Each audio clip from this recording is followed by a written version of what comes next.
नमस्कार। चर्चा दान पुण्य की हो रही हो और सूर्य पुत्र कुंती पुत्र कर्ण का उल्लेख ना हो, ये कैसे हो सकता है। कर्ण को एक आदर्श दानी माना गया है, वो इसलिए कि कोई भी व्यक्ति कर्ण के दर से खाली हाथ नहीं लौटता था और खास तौर से दिन का जो प्रथम याचक हो वो तो जो कुछ भी मांग ले कर्ण सहर्ष उसे दान में दे देते थे, फिर भले ही उस दान का उन्हें व्यक्तिगत खामियाजा क्यों ना भुगतना पड़े। एक बहुत ही प्रचलित कहानी है जिसमें इंद्र ने ब्राह्मण का रूप धर के कर्ण के पिता सूर्य द्वारा दिए गए कवच और कुंडल मांग लिए थे और ये जानते हुए कि यही कवच और कुंडल कर्ण को अभेद्य और अजेय बनाते हैं, यानी कि इनके होते हुए कोई भी युद्ध में कर्ण को हरा नहीं सकता, मृत्यु के घाट नहीं उतार सकता। कर्ण ने खुशी खुशी इंद्र को वो कवच और कुंडल दान में दे दिए थे। पर आज की कहानी ये नहीं है। आज एक दूसरी कहानी सुनाऊंगी जिससे ये पता चलेगा कि कर्ण के समान महादानी कोई दूसरा क्यों नहीं था। तो हुआ यूं कि एक बार श्री कृष्ण ने अर्जुन के सामने कर्ण को दानवीर कह दिया। अर्जुन को अच्छा नहीं लगा। वे बोले कि मेरा साम्राज्य कर्ण के साम्राज्य से अंग देश से कहीं ज्यादा बड़ा है। यही नहीं, मैं कर्ण से कई गुना ज्यादा दान भी देता हूँ, फिर भी आप केवल कर्ण को ही दानवीर कहते हैं, ऐसा क्यों? कृष्ण मुस्कुराए। उन्हें समझ आ गया कि यह अर्जुन का अहंकार बोल रहा है। उन्होंने कहा कि अर्जुन, समय के साथ तुम्हें इस बात का प्रमाण मिल जाएगा कि कर्ण ही दानवीर हैं। वर्षा ऋतु आई। 5 दिन तक लगातार बारिश होती रही। इतनी बारिश हुई कि चारों तरफ पानी ही पानी भर गया। ऐसे में एक दिन एक गरीब ब्राह्मण अर्जुन के महल में आया और बोला कि मेरे पिता की मृत्यु हो गई है, चारों तरफ पानी भर गया है, मैं उनके अंतिम संस्कार के लिए चंदन की लकड़ियां चाहता हूँ, मुझे कहीं नहीं मिल रही हैं, कृपया मेरी सहायता करें। अर्जुन ने कहा, मान्यवर, आप तो स्वयं कह रहे हैं कि चारों ओर बारिश हो रही है, सारे पेड़ भीग गए हैं, लकड़ियां जो पहले से उपस्थित हैं वो सील चुकी हैं, तो मैं आपकी मदद कैसे कर सकता हूँ, मुझे आप क्षमा करें। कृष्ण वहां पर मौजूद थे। उन्होंने ये बात सुनी और उस ब्राह्मण से कहा कि तुम कर्ण के पास जाओ, वही तुम्हारी सहायता कर पाएंगे।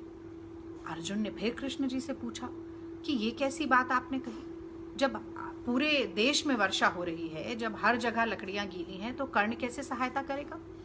कृष्ण ने कहा कि अगर कर्ण लकड़ियां नहीं दे पाए तो मैं दानवीर कहना बंद कर दूंगा। अगले दिन प्रथम याचक बनके ये ब्राह्मण कर्ण के पास पहुंचा और वही बात दोहराई कि मुझे पिता के अंतिम संस्कार के लिए कुछ चंदन की लकड़ियां चाहिए। कर्ण ने कुछ समय तक सोचा और उसके बाद अपने सैनिकों से कहा कि इस महल के जितने खंबे हैं वो चंदन की लकड़ियों से बने हैं, तुम वो सारे खंबे तोड़ दो और इन ब्राह्मण को वो चंदन के खंबे दान में दे देते हैं।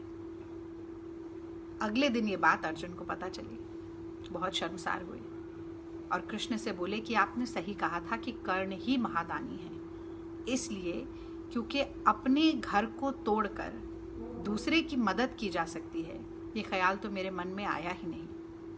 बहुत सी बार हमें लगता है कि क्या हम में सामर्थ्य है, क्या हम धनी हैं, क्या हमारे पास इतनी संपत्ति है कि हम दूसरों की मदद करें, दान दें।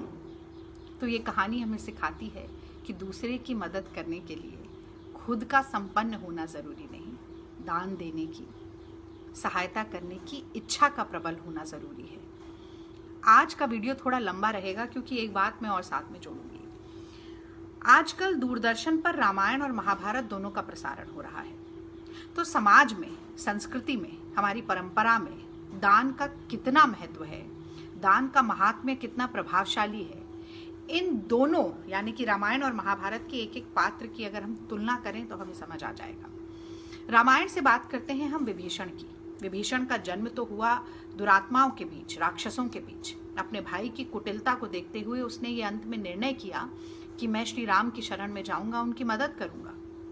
पर आप देखिए, भारतीय समाज में आज भी विभीषण के ऊपर जो दल बदलू और घर का भेदी होने का ठप्पा लगा था, जो छाप लगी थी, वो धूमिल नहीं हो पाई है।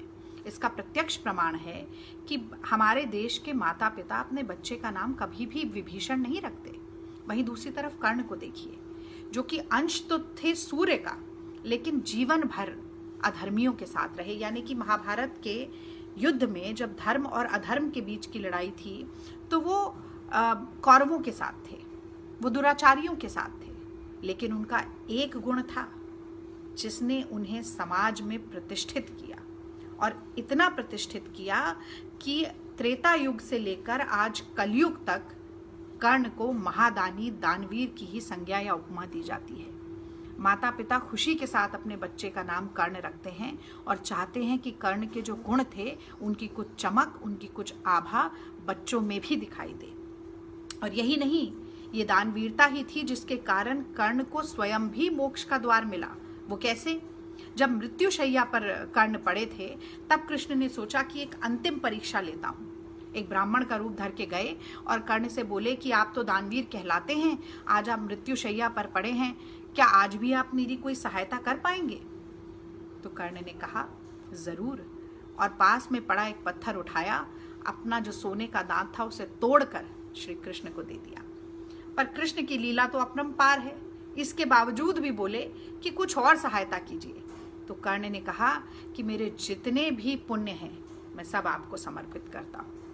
इसके बाद श्री कृष्ण ने अपने हाथों पर कर्ण का दाह संस्कार किया और मोक्ष का रास्ता सरल किया। तो समाज में एक ऐसा समय आज आया है, देश में एक ऐसा समय आया है जब कोरोना का कहर चारों तरफ बरस रहा है।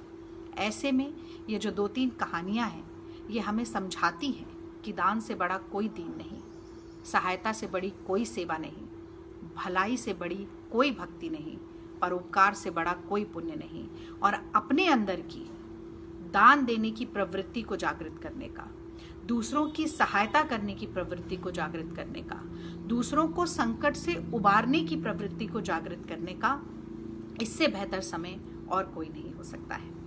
आशा है आज की कहानी भी आपको पसंद आई होगी। अभी कहानियों का सिलसिला जारी रहेगा, कल भी जरूर सुनिएगा। आपका बहुत बहुत धन्यवाद। जय हिंद।